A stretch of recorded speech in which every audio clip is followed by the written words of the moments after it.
Sometimes you work hard, you come home at the end of the day, you get undressed for bed and you go, I feel so tired. I feel so bad.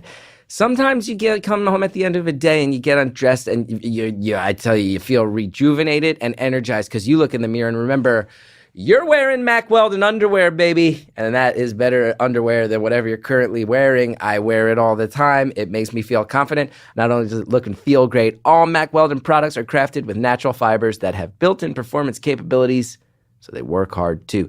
Go to MackWeldon.com. Get 20% off your purchase using the promo code BEAUTIFUL. MackWeldon.com. Promo code is BEAUTIFUL. You ever seen a movie so bad you can't even believe they created it? Paul Scheer, June Diane Raphael, and Jason Mantzoukas have seen a few, and they're talking about them on their Earwolf podcast, How Did This Get Made? Each episode, they sit down with celebrity guests, dive into a movie that's so horrible, it's amazing. I have done the show. It should be coming out soon, and I can tell you it's one of the most fun shows there is, and they're not messing around. If you're a fan of mine, you might know. Paul and Jason were the guests on the Chris Gethard Show Dumpster episode, and they're two of the funniest people you'll ever meet in your life. June is so hilarious in her own right, and it's such a good vibe. Past guests, Abby Jacobson, Alana Glazer, Adam Scott, Scott Aukerman, Kamal Nanjiani, plus so many guests coming up, including myself. And I want to make sure you're subscribed. Listen and subscribe to How Did This Get Made on Apple Podcasts, Stitcher, or wherever you listen.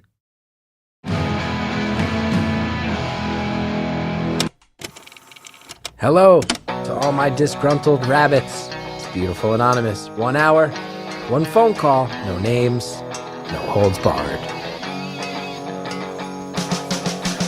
I'd rather go one-on-one. I think it'll be more fun, and I'll get to know you, and you'll get to know me. Hello, everybody. Chris Gethard here, welcoming you to another episode of Beautiful Anonymous, show where people get on the line and they say stuff, and then you get to listen to the stuff and not even feel bad because they're saying it themselves. Welcome to the show. Hope you guys are enjoying it. I also want to say thanks to everybody who's been supporting the Chris Gethard Show. It's been on the air, and thank you to all the Beautiful Anonymous fans who are finding my other work, my strange little talk show. It means a lot. All the support you can give it helps so much, and thank you guys. Such a big, big way. Last week's episode of Beautiful Anonymous was, of course, the guy who he said he needed more freedom in his life, and he felt like maybe one of his coworkers was giving him a little more positive feedback than his wife. Not surprisingly, the Beautiful Anonymous, the community on Facebook, not thrilled. A lot of people felt like this guy needed to maybe be a little more honest about what he was going for. And but you know what? I really love that Facebook group, and everybody was despite the fact that many people were like, "Whoa, this went there." People were generally very respectful, and it was cool to see. Good community over there. People liked that call, but I think we're very concerned. This week's call, I enjoyed it. This was just a pleasant chat. I like them when it's just a pleasant chat sometimes. And don't get me wrong, this lady's going through some life changes, got some stresses, some family stuff on the way, some things to think about. Hope that all works out. Also, her pets don't like me, which is weird. But overall, it's a fun call. Got to make a lot of jokes about growing up Catholic, as anyone who grew up Catholic always is willing to do. And most of all, just enjoyed a nice talk with a cool caller. I think you'll enjoy it. Thank you for calling Beautiful Anonymous. A beeping noise will indicate when you are on the show with the host. Hello? Hello? Hi, is this Chris? It is. Hi. Hi, how are you? Oh, boy. Well, I always like to answer honestly, and I'll tell you, not in the best mood I've ever been in, but I'll be fine. Oh, no, what's going on? Well, hey, it's not about me. It's about you. I'm dealing with real life stuff, and it's also about 1,000,000 degrees in New York City, and it is what it is. It's fine. It's not about me. I'll bounce back. It's okay. How are you? I'm okay. It's also really humid and nasty where I am. I'm not on the East Coast, but it's still pretty gross. I'm kind of in the Midwestern area. I'll tell you something. If you ever visit New York City, there's 2 weeks. There's 2 weeks where it's actually nice in New York City when it starts to get warm, and then all of a sudden you feel like you're walking through a swamp with 6 million other human beings. It's okay. Wow. Anyway. Yeah, that's what I've heard. So I'll have to figure out that perfect time frame to to come and visit, which I've always wanted to do, but You never been?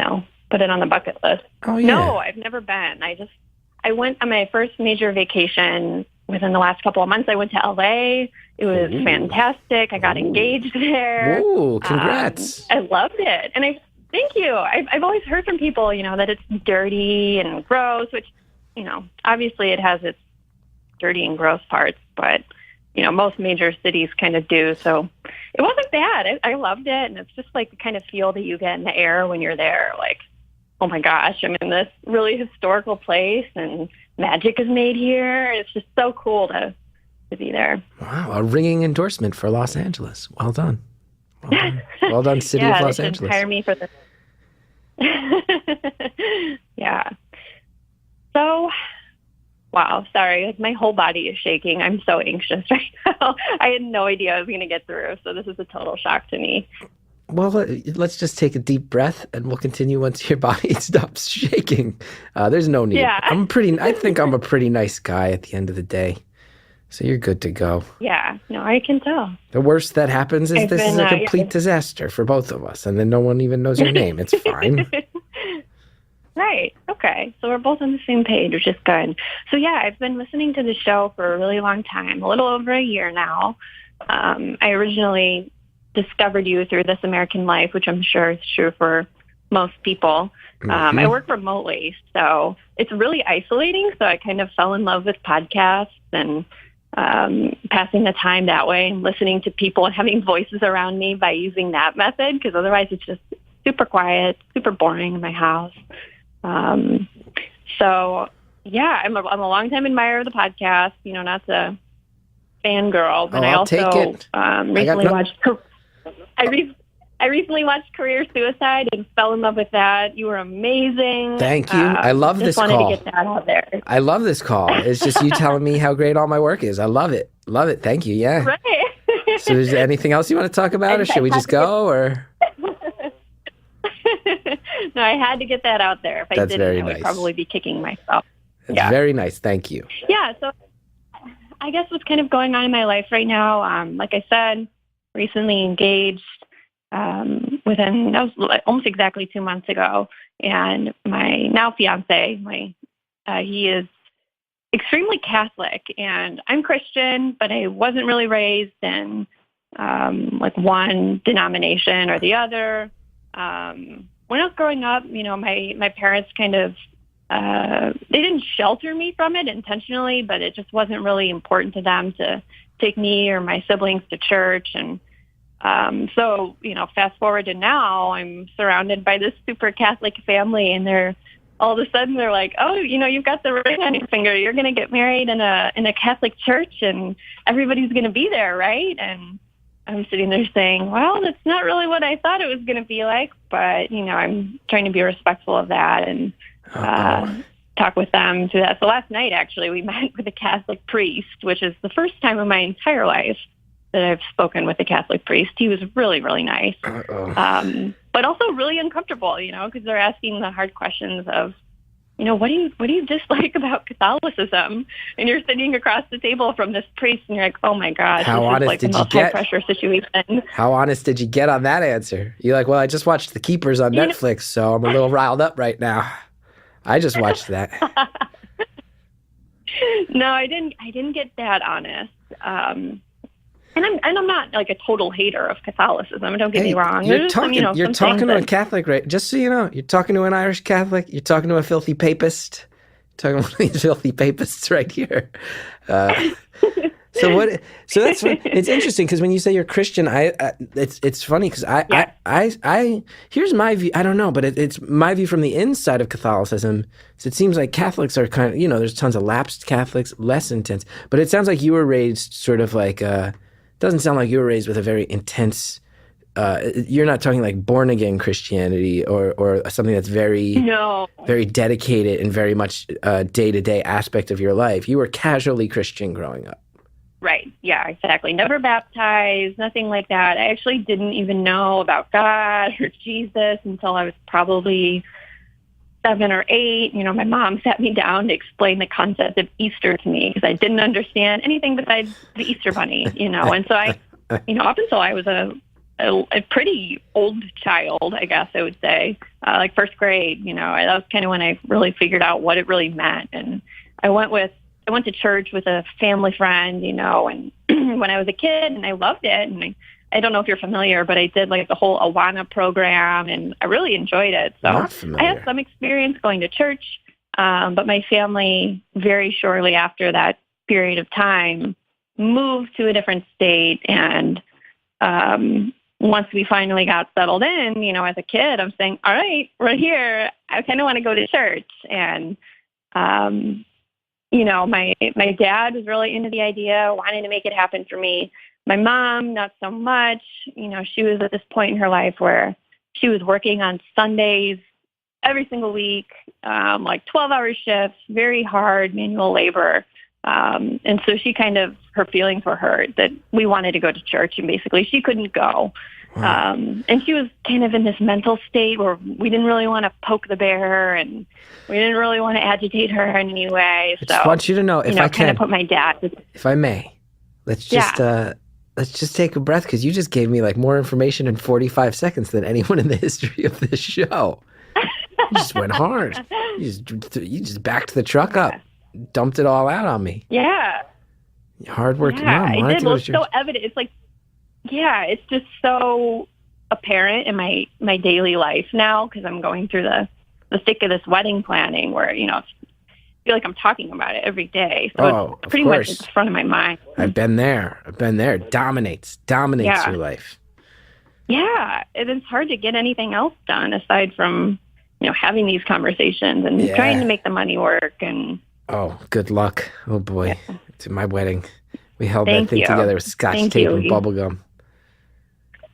Yeah. But it was great. Yeah, it's crazy. So we booked our reception venue, so that was good.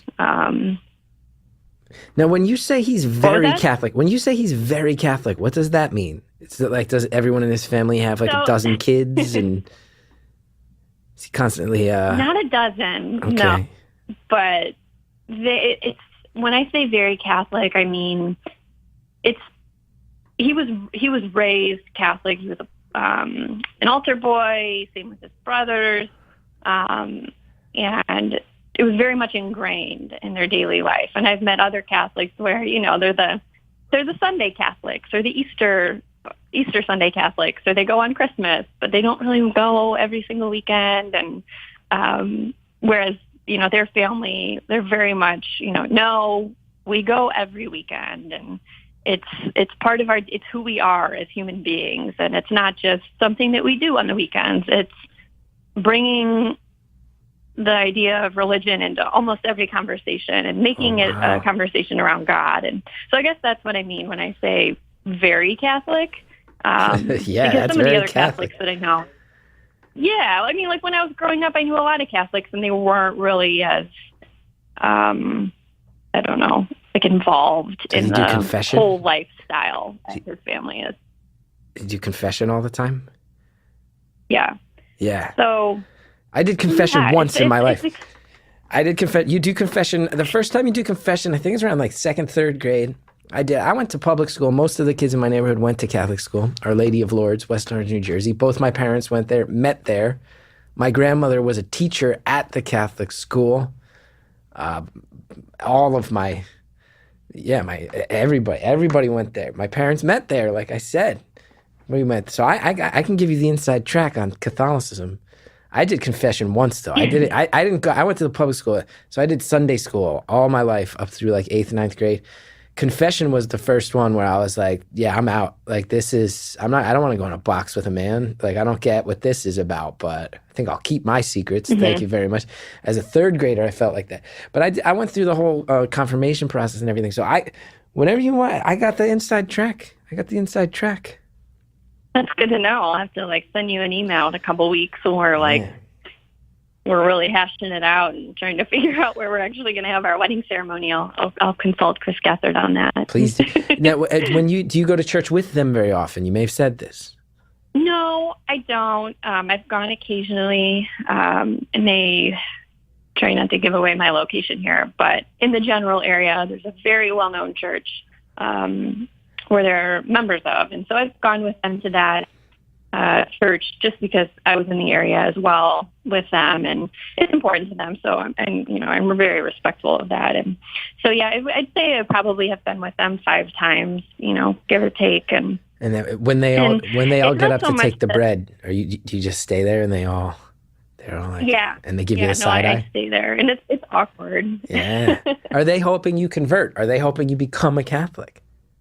Yeah, I think in the back of their minds that they are hoping that, but I'm a pretty outspoken and opinionated person, so whenever that kind of comes out of their mouth, I say politely, yeah, well, that's just, that's not really what's in the cards for me right now. Yeah. It's not really, I don't really see that happening anytime soon, and I can see the look on their faces kind of change a little bit. And technically, that means your kids aren't Catholic, right? It goes through the mother with Catholicism. Actually, what I learned last night when I talked to the priest is that it goes through the father. So basically, my fiance would have to agree that he would do whatever he can to raise our children, in the Catholic faith. And I'm okay with that. I'm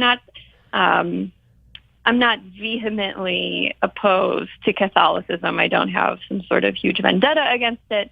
I guess one of my other concerns about Catholicism is not with the religion itself. It's with the people that I've met and some of the hurtful things that I've heard them say. And so after meeting my fiance, he's kind of explained to me throughout the years, these problems that you have, they're legitimate issues, but they're problems with the people, not the religion. So, and that's a completely valid point, but it's a very, the 2010 time, like, and everyone's saying hurtful things about, the gay population. And I really didn't like that going on, but of course, now in 2017, things are so different.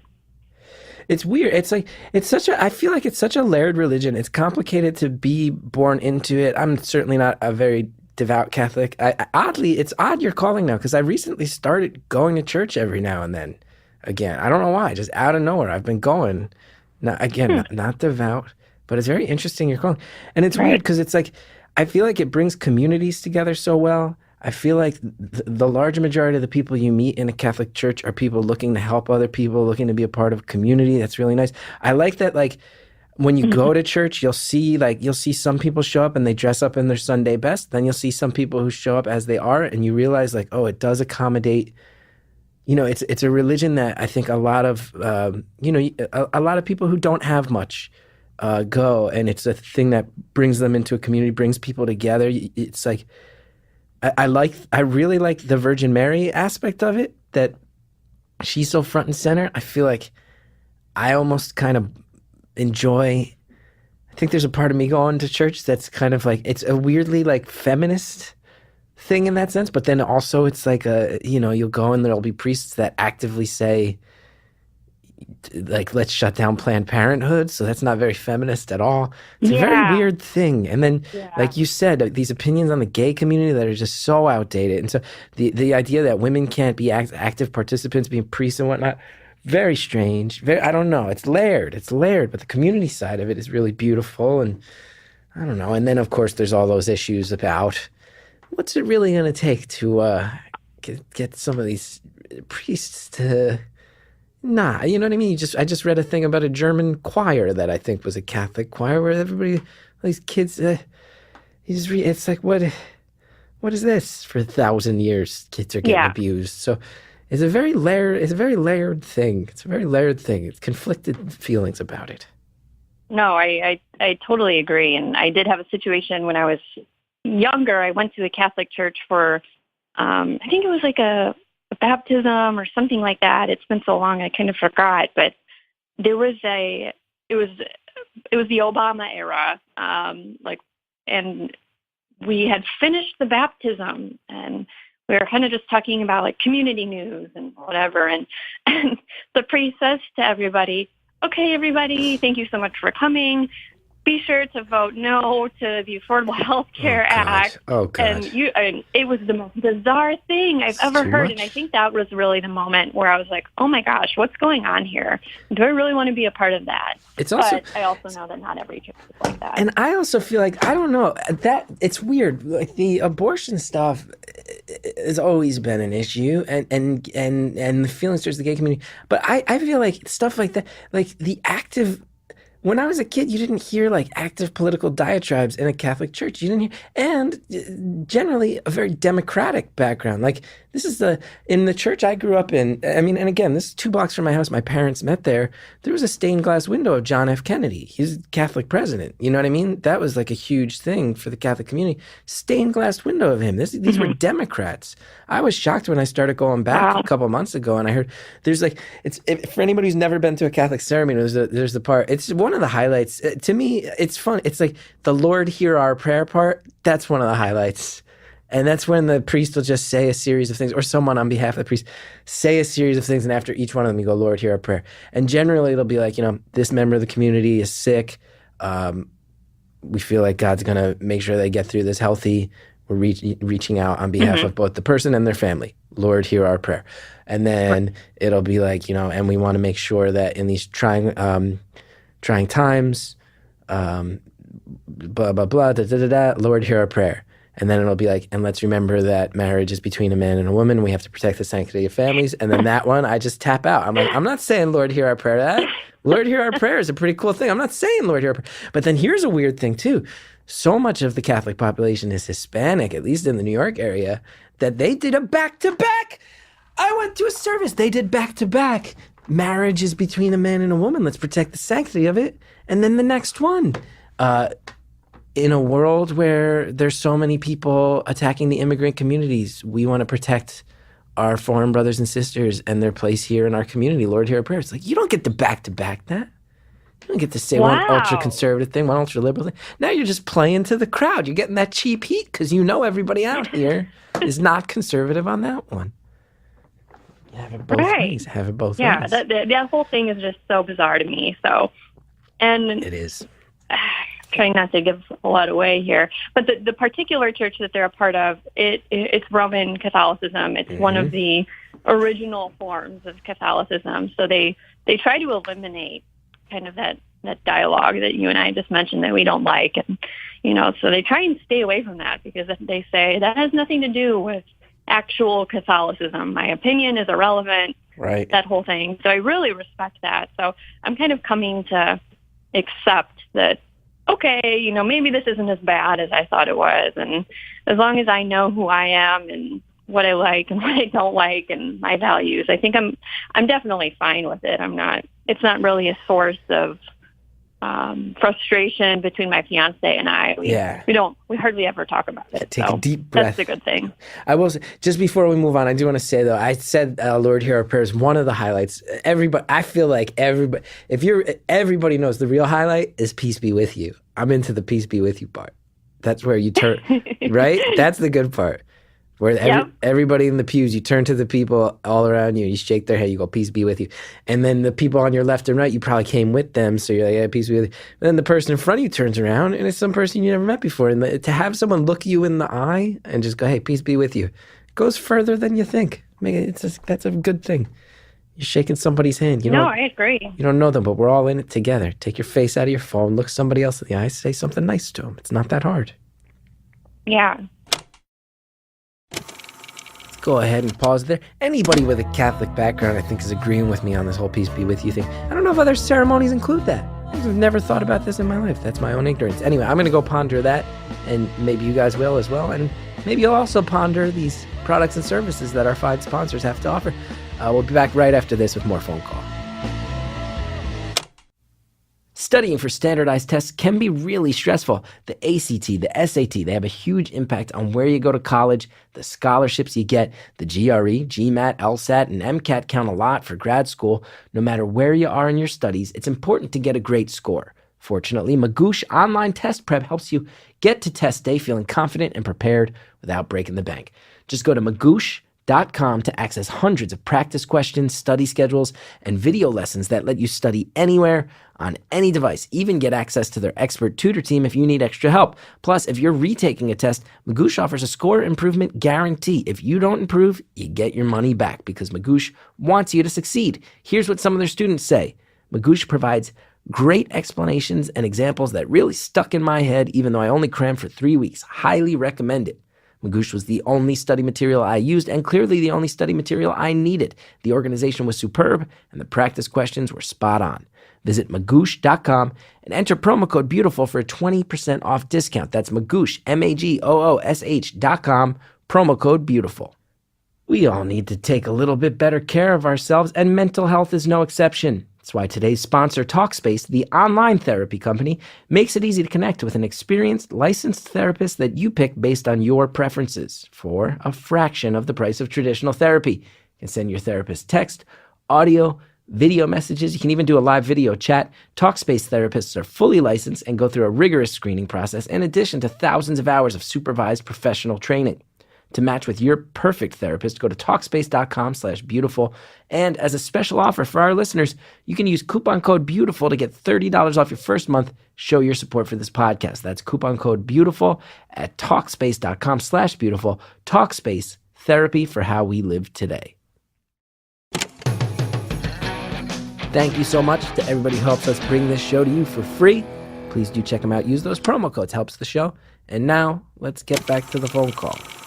You don't know them, but we're all in it together. Take your face out of your phone. Look somebody else in the eyes. Say something nice to them. It's not that hard.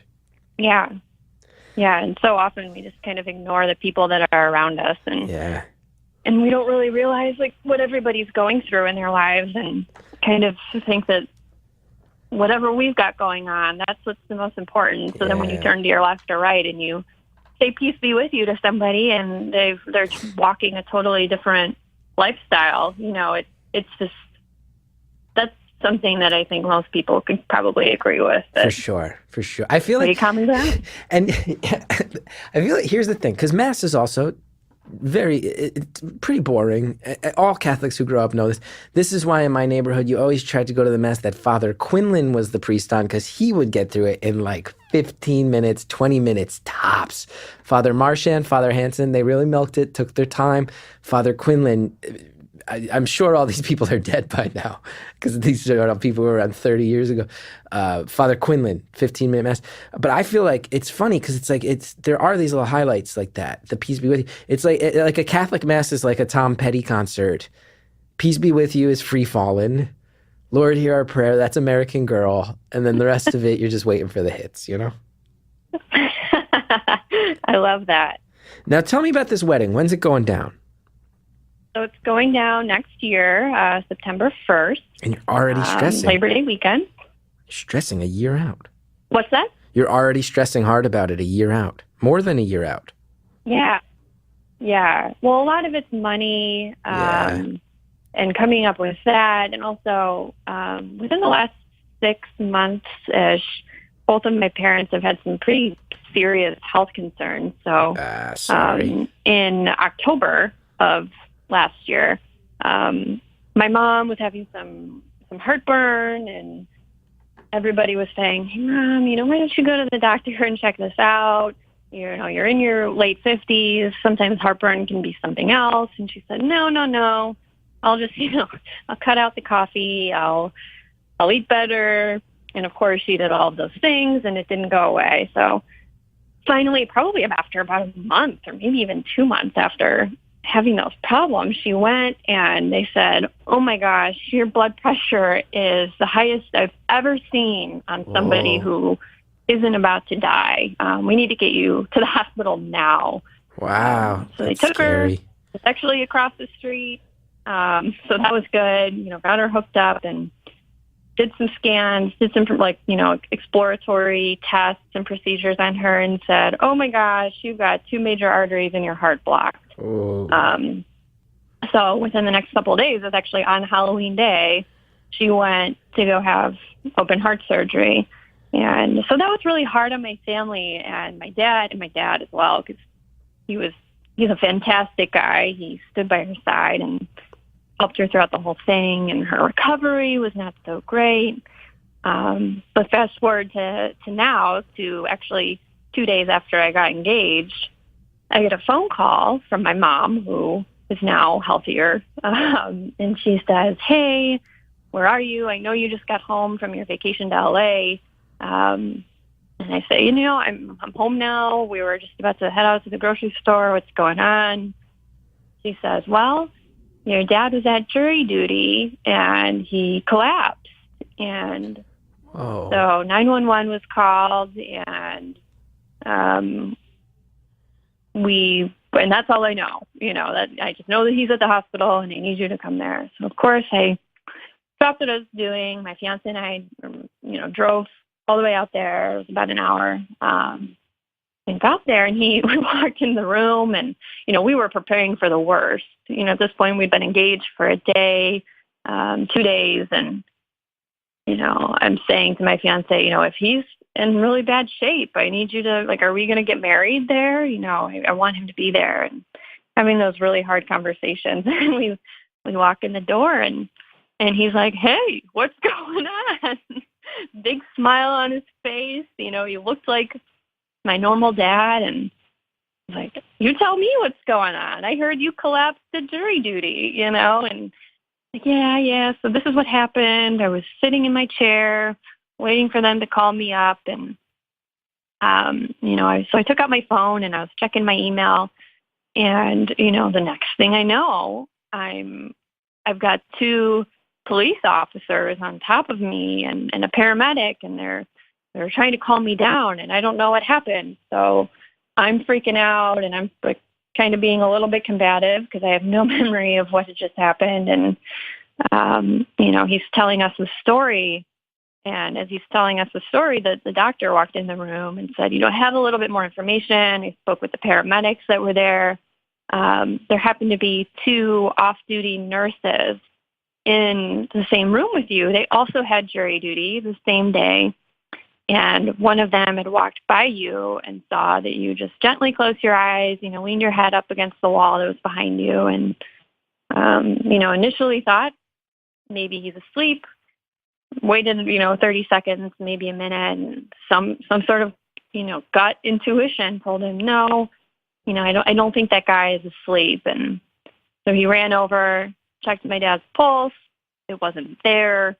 And up comes this other off-duty nurse, and she starts giving him CPR. And the original paramedic, or the off-duty nurse who found him, went to go grab the defibrillator that was in the courthouse, and shocked him. And wow, thank God, brought him back. So his heart had stopped? So yeah, it had stopped completely. My dad, he didn't feel, up until that point, he didn't feel any pain. He didn't feel any lightheadedness. It was a normal day, and his heart just stopped. I was hoping I was hoping the story was going to go that you walked into the hospital room, and he was like, "Hi." And then you were like, and he's like, "What's going on?" And you're like, "I heard you passed out at the courthouse." And then he just grinned and went, "Yeah, but I got out of jury duty," and gave you a high five. That's how I was hoping this would end. Well, we did definitely take that mindset. That's the best way to get out of jury duty, I guess. Yeah, have your heart stop and collapse against a wall. That'll do it. That'll they're not technically going to ask do it. you to come back. No, they don't want to deal with that. So did they find out what happened? So basically, he's had high blood pressure as well for years, and some other, blood pressure related issues. So they think it was just kind of this perfect storm of, he had walked less than a half mile, from his car to the courthouse when he parked. But it was still, light to moderate exercise for somebody of his age. He just turned 60, and he doesn't have the best health in the world. So maybe he was a little bit worked up, his heart was working a little bit harder than it normally does. And he went to go sit down, and, for one reason or the other, it just stopped. And so when that doctor came in and told us this whole story, he said, "We're going to do the same tests on you that we did on your wife when she had her chest pains, just to see what's going on in your heart. make sure it's okay. We don't know if you passed out at this point. We don't know what happened. So let's just check it out. And of course, they do the test and they say, well, you have 4 arteries blocked in your heart. And unfortunately, you need open heart surgery. How many arteries are there in a heart? They go to the exact same hospital. What's that? How many arteries are there in a heart? I think there are 5 main ones. And he had 4 blocked. Yeah. Jeez. Yeah, it was crazy. So then we're going to the hospital, the same hospital that my mom was at, less than 6 months prior, getting my dad set up to have open heart surgery. The second time we're doing this in 6 months, and we're all just emotionally spent, as you can probably imagine.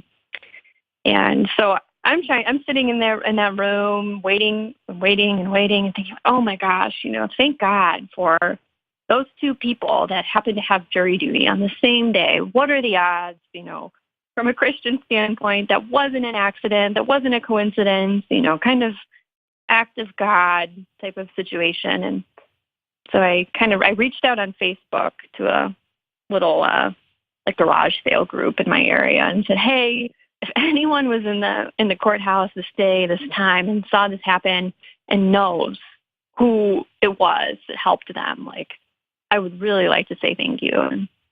And somebody comments, hey, that was my mom. Really? So I was able to get in touch with the mom. What's a garage sale group? You don't know? No. What is a garage sale group on Facebook? Maybe it's a Midwestern thing. I don't know. Fill so me it's in on basically this. if you just are getting rid of things around the house and you want to sell them, you can post them to local garage sale groups. I understand what a garage sale is, but now there's Facebook groups, so you can get in on other people's garage sales. It's Yeah. It's like turning it into like a conglomerate type thing, where it's like, hey, you're having a garage sale, and I got an old set of bowls I want to get rid of. Will you sell my bowls at your garage sale? And then what happens? Do they take a cut because they staged the garage sale? Well, it's not quite like that. It's more so, I've got this set of bowls. Does anybody want them? I'm charging $5 for them. So you're selling them so it's like on Facebook, and then you meet up and you exchange. Oh, so it's not. So it's like an online. It's like a cybernetic garage sale. Yeah, kind of like Craigslist. And this worked. You found the person through this, because this doesn't sound like a thing that would have a massive amount of people involved. Yeah, I think there were maybe 1,500 people in the group. And just crazy that this person says, hey, that was my mom. This is her name. Why don't you reach out to her? So I did. And obviously it was thank you. I can't believe this happened. I'm so thankful you were there.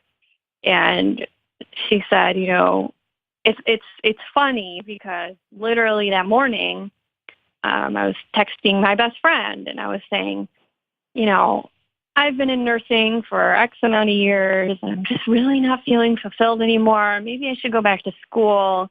I don't think it's for me. And her best friend responded with, well, I think that something's going to happen in your life and you're going to realize that you're in the right field, that you have the right personality. You love helping people. Just wait for a sign. And I think you'll know. And literally within an hour or 2 of receiving that text message, which she hadn't even read at that point, she was on the ground, saving my dad's life. So it was just incredible. Wow. An incredible story. Yeah. I think it's a beautiful story. I'm so glad your dad's okay. Let me say that right away. Let me also just say, I'm still quite flabbergasted at the existence of Facebook-based garage sales. I didn't even... Yeah, had no idea. Cool. Flabbergasted. I mean, the biggest thing I'm taking away from that is I am so sincerely happy that your dad is okay. Secondary to that, on Facebook-based garage sale. Who knew? Maybe it's just a Midwestern thing. No, I mean, we had garage sales in Jersey growing up. We definitely had them. It didn't occur to me that they would shift. But it makes sense because Facebook is an online community, and those are community-driven things. Who knows? Anyway, we're not going to spend the whole time analyzing the merits of online garage sales.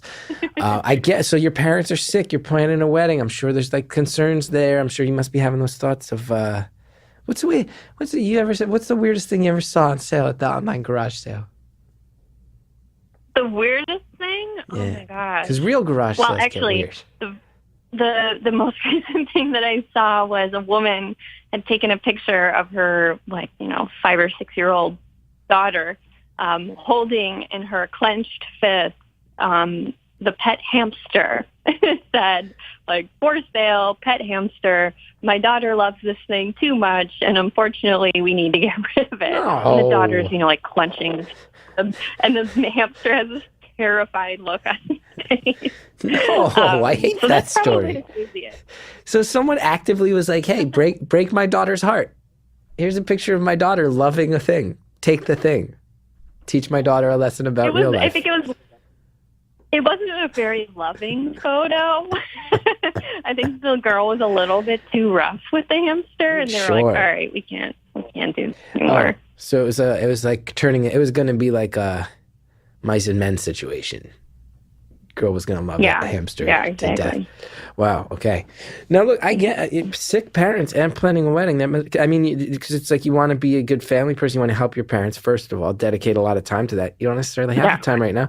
Plus, I'm sure it creates a lot of anxiety about are my parents taking care of themselves? Because I'm a year out from this thing. And if they got, 4 arteries blocked. Both your parents' arteries blocked. This is serious.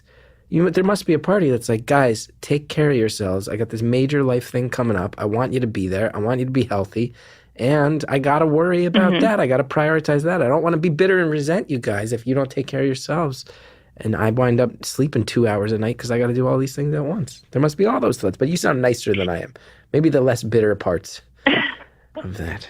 Well, yeah, it's probably coming out nicer than it feels, from an emotional standpoint, because for my mom, she's still struggling with making the correct lifestyle choices to support this type of thing that she went through. So, before, she was obviously not eating well. Your arteries don't get blocked if you eat a healthy diet. She smoked since she was basically a preteen. So thank God she stopped smoking, but her diet's not really what it should be, and she knows. Whereas my dad, on the other hand, is literally walking 4 miles a day, doing everything that he's supposed to be doing. So I think it's what's hard to witness is see him do everything right and watch her do everything wrong. And you can see the differences in their health and how they look. And you have that thought every day of, guys, I'm getting married in a little over a year, and I want you both to be there. But And now my you said gosh, before you were saying your mom was a real hardworking lady growing up, huh? Yeah. So she's a smoking, hardworking, tough talking broad, huh? That's what I'm picking up on. Yeah, no, you're right. When we were kids, she didn't work when we were growing up. She was a stay-at-home mom, and when we moved, when I was a preteen to where I live now, we had a nicer house. My dad's job had changed, so we lived in a nicer area, a nicer house. But she kind of felt the need to not only go back to work for financial reasons, but she didn't have kids to watch anymore. So she got a job at a distribution center doing forklift driving and lifting heavy boxes, and she's kind of been doing that type of work ever since. But ever since she had this procedure, she, I would say, doing a little bit lighter work for her coworkers, really nice, and understanding that she shouldn't be doing what she was doing. And,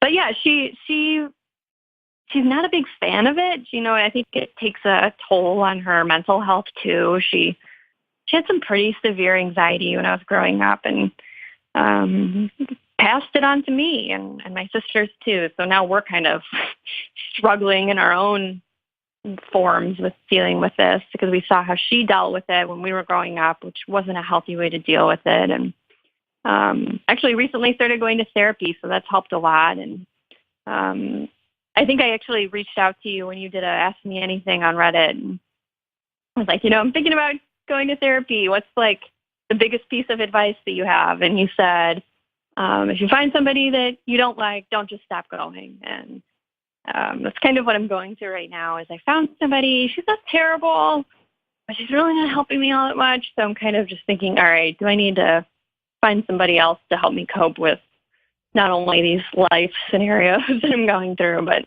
the day-to-day anxiety as well. I hope you stick with it. I'm glad I answered the question on those AMAs. They get overwhelming. Yeah, me too. Yeah, no, that's cool that you're going, and I hope you find somebody that jives with you better.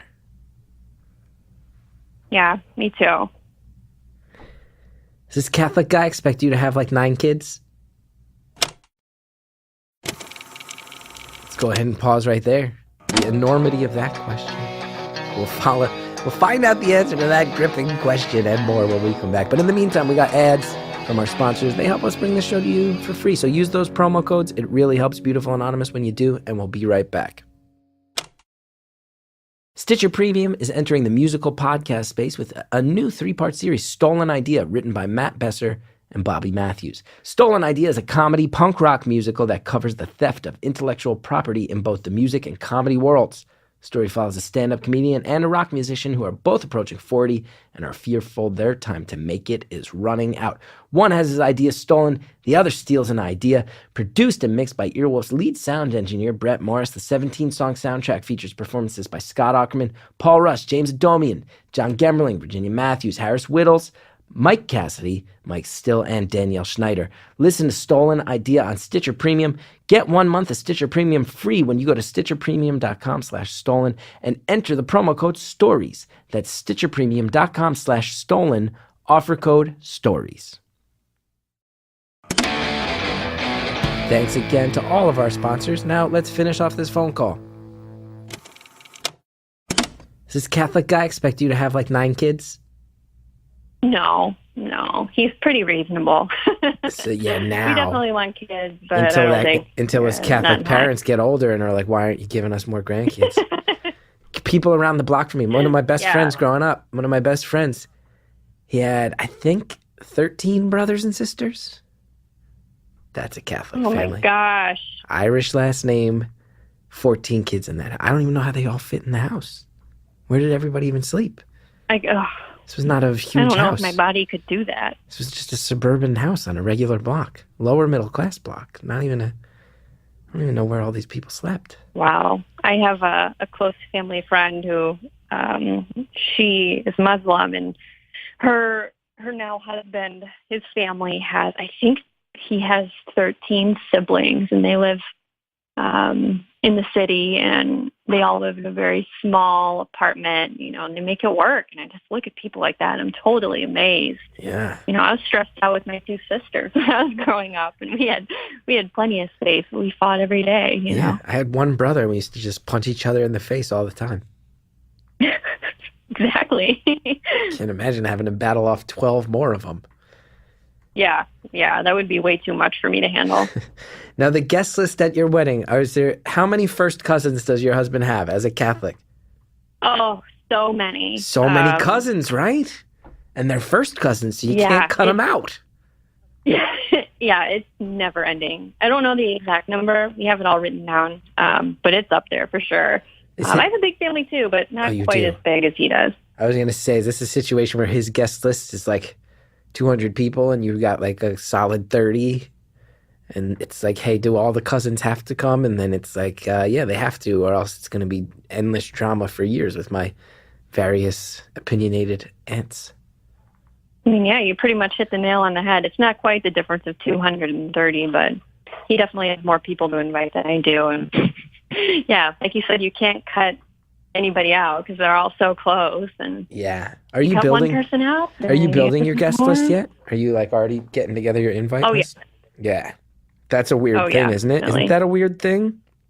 It is, because you kind of have to make that decision of, this person has a girlfriend, but I think they've only been dating for a couple of weeks, so I don't think that guy will get a +1. Yeah, it's a really weird thing. That's a weird thing about getting married that no one told me about, is you like take an honest evaluation of everyone in your life and how much you want to be friends with them anymore. You're like, like I said, I like this person enough, but not enough to get to know someone else in their life. No +1 for you. I had situations where it was like, it gets very political too. this person invited me to their wedding, but in the 5 years since their wedding, we're not as close as we were back then, but you kind of have to invite people who invited you to their wedding. So now you're kind of sitting around hoping that you start hoping people say no, right? You invite people knowing, please let this card come back. No. And then you drop it in the mail and you don't want them there. And you're like, but then there's this other friend, but I only met them 2 years ago, but we hang out, we actually get lunch and stuff. Can I invite my 2-year friend when I'm trying? So you're hoping people say no to free up room. I had situations where I straight up, and I will not name names. I will not even name relationships because it'll be too outing. I had situations where like people from my past where I was like, straight up, I don't want to be friends with you anymore, and just didn't invite them as a way to just straight up say, I don't. Why am I a person from my past, from many, many years ago, where I was just like, I just don't enjoy. We barely see each other anymore, and when we do, it's very weird and negative and combative, and it's this weird obligation because we were friends during a formative stretch of life, but I've moved on, and I'm going to go ahead and cross this name right off the invite list, and it felt like a weight off my shoulders where I realized this person will never like me again because I did not invite them to my wedding. And I have decided I am okay with that. Yeah, but it's kind of freeing, you know? Oh, it is. Giving yourself the permission to not really care anymore. So, wait, have you sent out your invites? Oh, no, not yet. Because here's way too early. I'm going to give you a piece of information nobody tells you either. Because here's the other thing that happens, is it goes in that direction too, where you're evaluating everybody. How much do I really want this person? And then their behavior with the replies will redefine your more friendships forever. Like there'll be somebody who doesn't. Right. There'll be somebody who like puts their card in the mail with no +1, and then calls you 3 weeks later. Hey, can I actually get a +1? And you're like, I made the seating chart. You fuck. Sorry, Sally, but you'll talk that way. You'll speak that way about people you love in your life. You'll love in your life. There's people who will not get the card back to you, and I had somebody who didn't return the card, and then you're in this situation where you're like, well, it's past the date. Past the RSVP date, but I know this person, and they might turn around and be, okay, so I'm going to email them. Hey, are you coming or not? I got no answer on the email. So I text the person. No response to the text. Are you coming or not? And at that point I said, you're not in my life anymore. And this person has since emailed me. Yeah. I didn't answer their email. You can't answer my emails about a major life event. Then I'm not answering your emails about comedy. You email me about comedy, you won't tell me if you're coming to my wedding? You're out. I got enough people in my life. I'm 37 years old. I have enough people in my life. I don't need people in my life. I'm over that hump where I want to just get old and curmudgeonly. The less people, the better moving forward. No new friends. Everybody listening, I'm putting you all on blast. No new friends. I'm trying to remove current friends and move forward. Sorry, I just went on a rant. My bad. But that is something that will happen very much so in your wedding planning. Oh, yeah. No, I'm fully anticipating that. Mm-hmm. You know what's funny? Every single time I listen to your podcast, I have 2 rabbits, and they kind of live in my loft area, like kind of close to my office. And every time I play it, they hate the sound of your voice. They get really mad. I get this a lot. They'll thump their legs. I get it a lot. And right now, you're on speakerphone in the area, and they're freaking out again. So I think that's really funny. No, I've been working a lot in my career. You know, initially it was like, you know, I would really want to break in with like the college scene, see if I can get college gigs. And my agents and we've had a lot of sit downs about like, how can I break through more in the rabbit community with my work. But I just don't, my comedy just does not click with rabbits, and I've been dealing with it for years. You've heard that before. No, I was kidding. I was going to say, that is pretty crazy. There might be something going on there. But yeah, I can hear them. They're freaking out over there now. Wow. What exactly do the rabbits dislike about my voice? Because I'm with them. I don't like my voice either. I don't know. No, I don't have a problem with it. But when I first moved to the house that I live in, tell me I have a sexy voice. I've heard that before. Anyway, when you moved into the house you live in, I don't agree, by the way. My voice is terrible. Oh, yeah. No, I was going to say, when I moved into the house that I now live in about a year ago, which is when I first discovered the podcast, I had my desk out in the loft area, which is where they hang out most of the time. And one of them, his name was Parker, he went crazy. He ran face first into the wall And I had to go over there. I was like, oh my gosh, is he okay? And I took him to the vet. I'm so concerned. What? Because of my voice?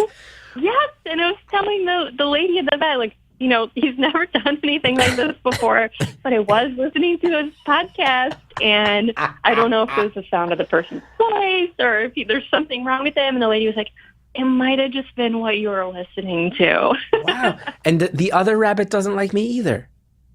No, she's a little bit more relaxed, but no, she's not a fan either. And what's her name? Her name is Piper. Okay. Can you hold the phone up to Piper and Parker?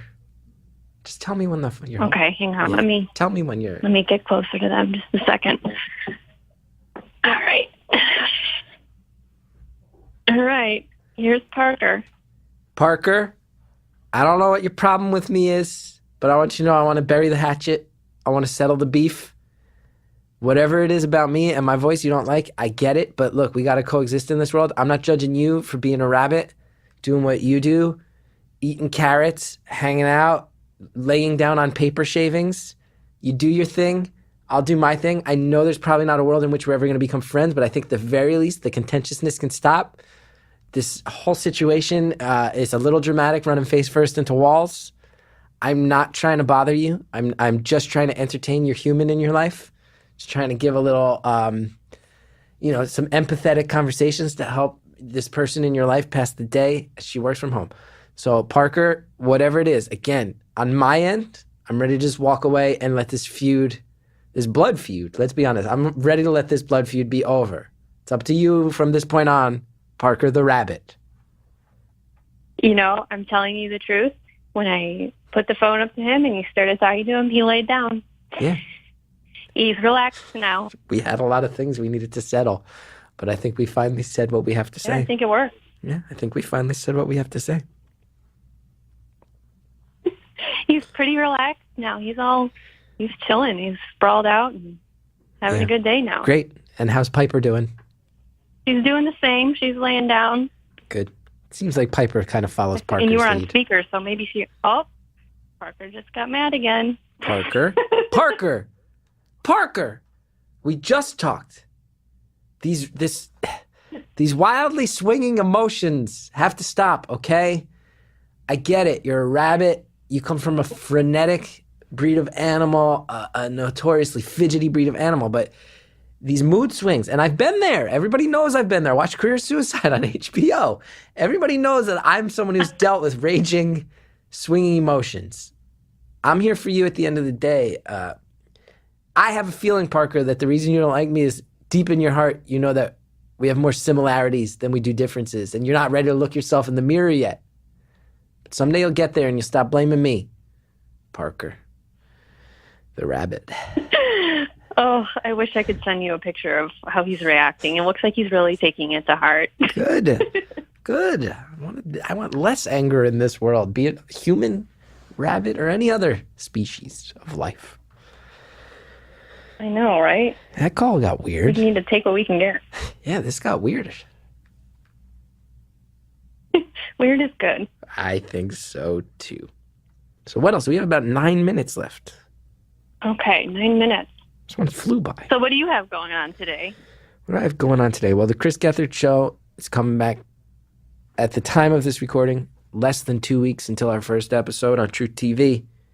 I'm nervous. The writing process is in full swing. Writing weird ideas, trying to pull it together, trying to put something together that really, uses this opportunity well. Because I want to do something different and that has integrity, stands true to what we've built. But there's stress there, and there's a little pressure being the captain of the ship, you know? Yeah. And I want to squander this opportunity we have. So that's what's going on with me.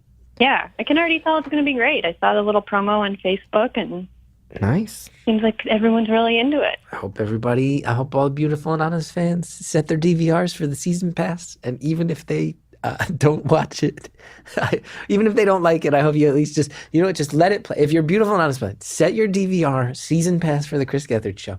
Even if you don't like it, just push play and walk away. Like while you're listening to the podcast, just play episodes so that we get those numbers. That's what I'll ask. Who knows? I love it. What else is going on with me? I saw War for the Planet of the Apes. I loved it. I cried twice. Also cried twice during Spider-Man. Oh my gosh. I'll put both of those on my list. You cried for both of them. I'm a very emotional guy, and Spider-Man means a lot to me. I grew up very obsessed with comic books. They got me through a lot of tough times. Cried twice during Spider-Man. Yeah. No, it sounds like a pretty emotional time. Yeah. So that's what's going on with me, is crying at movies, feeling a lot of pressure professionally, some personal life stuff that we're doing good, but, dealing with real life. I'll just leave it at that.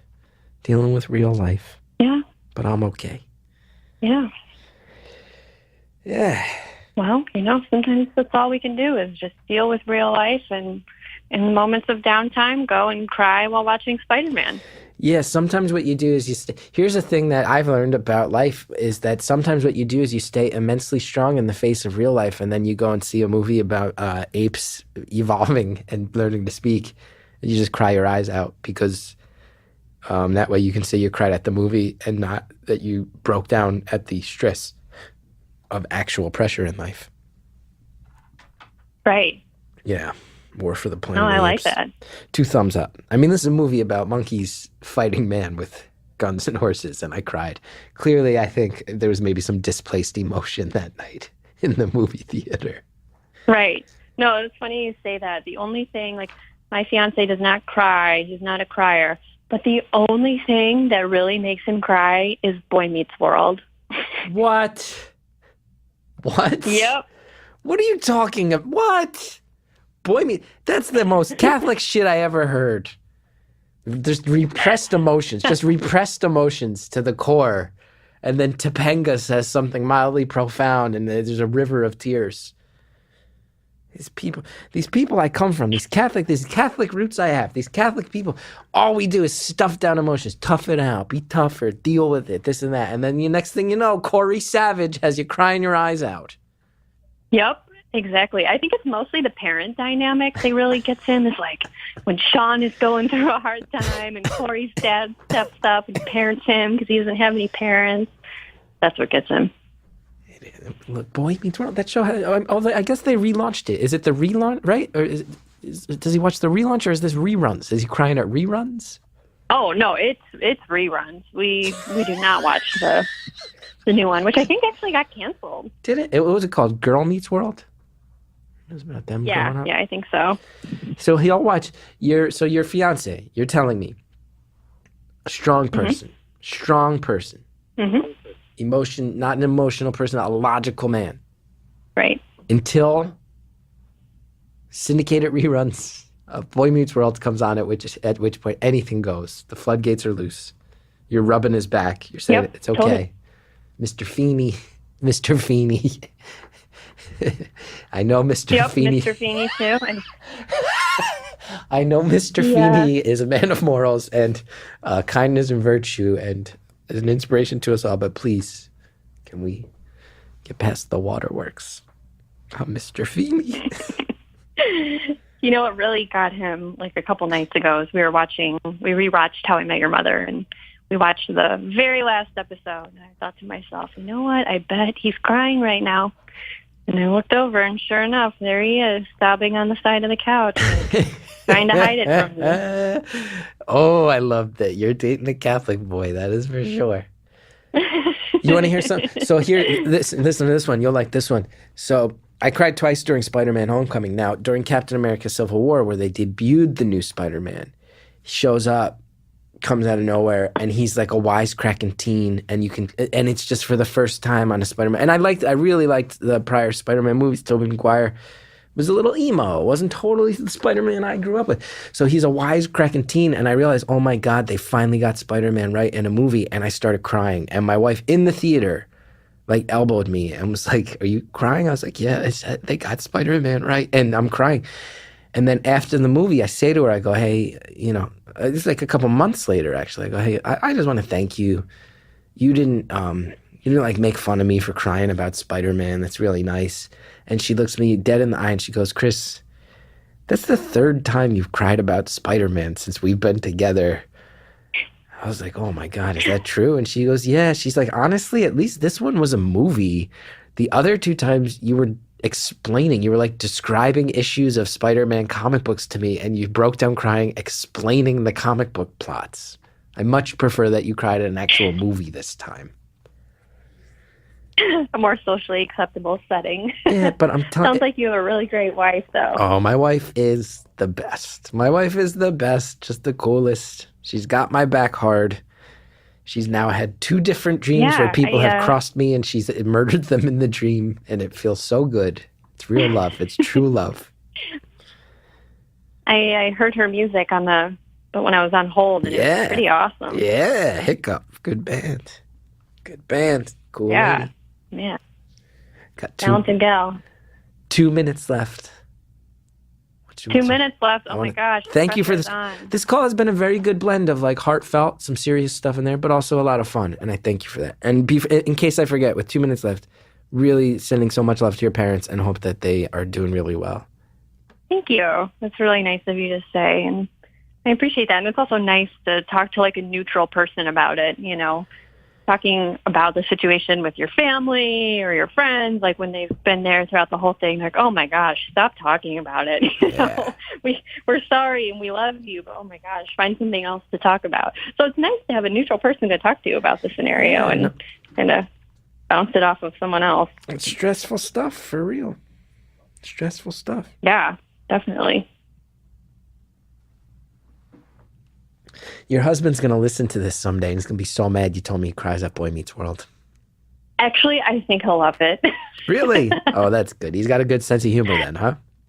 Oh yeah, he's hilarious. I think he'll get a kick out of the Boy Meets World comment, and I think he'll like that you scolded Parker. I think that will be one of the happiest moments of his life. Catholics are generally a funny people. Do you find when you hang out with his family that they all tell stories that are really funny, but then when you think about the details of the story, they're actually the most grim shit in the world? That's another very Catholic trait. Yes. Oh my gosh. I just thought that was something that his family did. I didn't realize it was a Catholic thing. No, it'll be like, remember that time where our one cousin got too drunk and stabbed the cop? And everybody's like, ah! And then you think about it after everybody splits up and you're like, wait, somebody stabbed a fucking cop. What? There's a lot of that in Catholic families. A lot of stories where you're like, not actually funny. I guess we're laughing to survive. Yeah, exactly. We're laughing to cope. And hence my career. Hey, well, you know, you're good at it, so that's what matters. Thank you.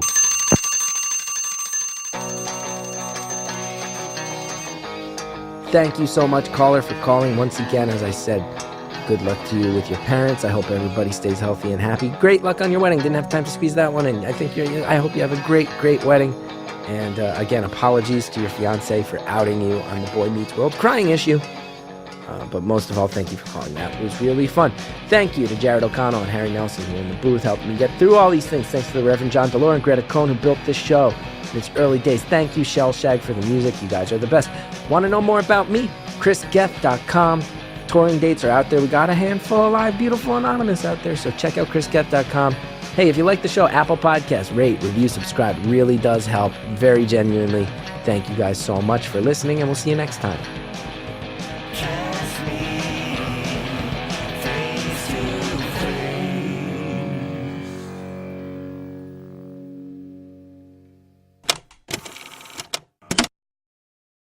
Smart design, premium fabrics, a simple shopping experience. Mack Weldon has it all, baby. Mack Weldon underwear. It's better than whatever you're wearing. I can tell you that. I'm wearing Mack Weldon right now.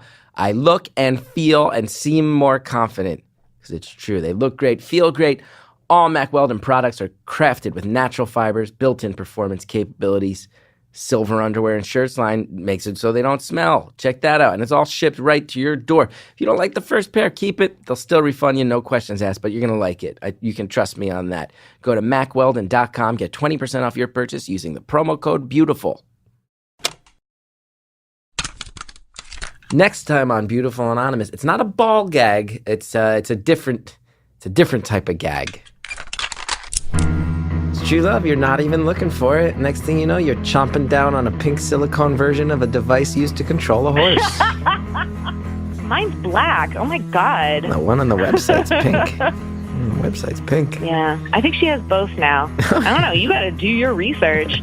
It comes in more than one color, I'm pretty sure. Okay, I'm just going with the one I saw the visual representation of. I think the joke still stands. Hey, I'm going to blow your mind. I'm going to blow your mind. We got like 3 minutes left. Shit. Oh, sorry. That's okay. You've said far worse things than the word shit. That's next time on Beautiful Anonymous.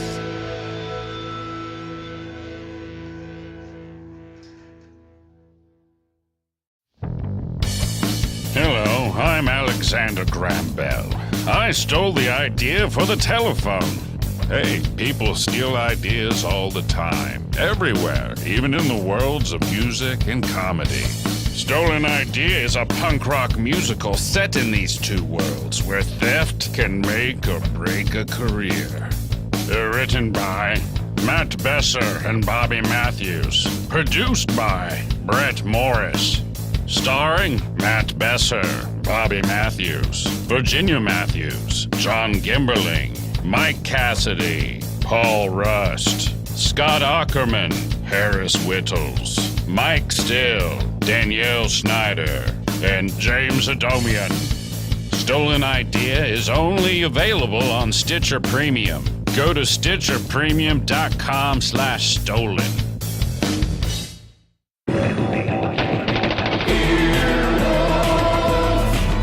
This has been an Earwolf production, executive produced by Scott Ackerman, Chris Bannon, and Colin Anderson. For more information and content, visit earwolf.com.